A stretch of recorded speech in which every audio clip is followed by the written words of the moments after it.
আফগানিস্তানে তালেবান সরকারের 5 বছর পূর্ণ হয়েছে। এ নিয়ে বিস্তারিত দেখব একটি রিপোর্টে।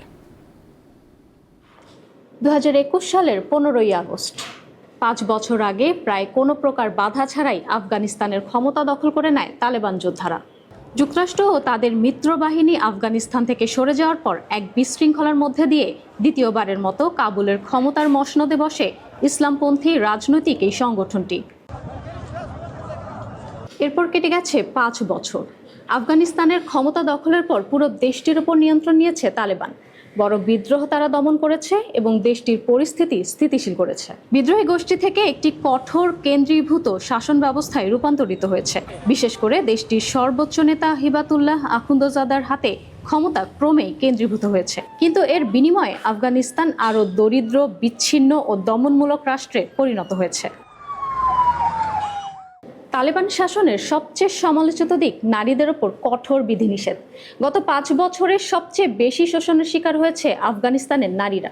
সমাজের প্রতিটি স্তরে বঞ্চিত হয়েছে তারা। আফগানিস্তান বিশ্বের একমাত্র দেশ যেখানে 6ষ্ঠ শ্রেণীর পর থেকে প্রাতিষ্ঠানিকভাবে শিক্ষা বন্ধ। এছাড়া বিশ্ববিদ্যালয়ে নারীদের পড়াশোনা এবং শিক্ষকতাও নিষিদ্ধ। এতে করে নারী চিকিৎসক, শিক্ষক সহ বিভিন্ন পেশাজীবীর ঘাটতি তৈরি হচ্ছে।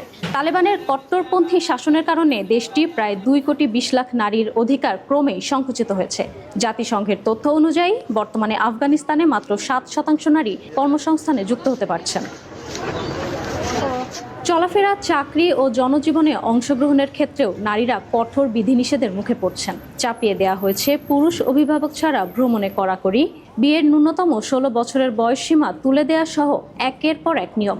এমনকি তালেবান সরকারের বিধানে পুরুষরা স্ত্রীকে মারধরও করতে পারবে যতক্ষণ পর্যন্ত হাড় না ভাঙে বা দৃশ্যমান ক্ষত না তৈরি হয়।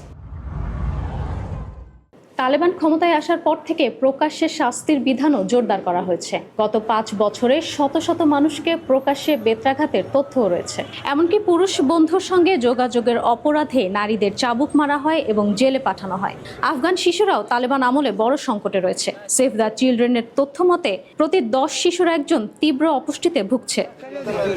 তালেবান ক্ষমতায় ফেরার পর আন্তর্জাতিক সহায়তা প্রায় 75% কমেছে। তবে অভ্যন্তরীণ রাজস্ব বৃদ্ধির মাধ্যমে অর্থনীতিকে পুরোপুরি ভেঙেও পড়তে দেয়নি তারা। কিন্তু বর্তমানে দেশটিতে দারিদ্র্য আর দৈনন্দিন সংকটে মানুষ এতটাই বিধ্বস্ত যে শিক্ষা আর ভবিষ্যতের চিন্তা তাদের কাছে বিলাসিতা। প্রতিদিন শুধু বেঁচে থাকাটাই অনেক বড় বিষয়। 5 বছর পর সামরিক ও প্রশাসনিকভাবে তালেবান এখনো শক্ত অবস্থানে। বিশ্লেষকদের মতে শুধু আন্তর্জাতিক চাপ দিয়ে তালেবানের নীতি পরিবর্তন করানো সহজ নয়। 5 বছর পরও আফগানিস্তানের সবচেয়ে বড় প্রশ্ন, বিশ্বের সঙ্গে আলোচনায় কি নীতি বদলাবে আফগানিস্তান, নাকি পরিবর্তনের জন্য অপেক্ষা করতে হবে আফগান সমাজের ভেতর থেকেই?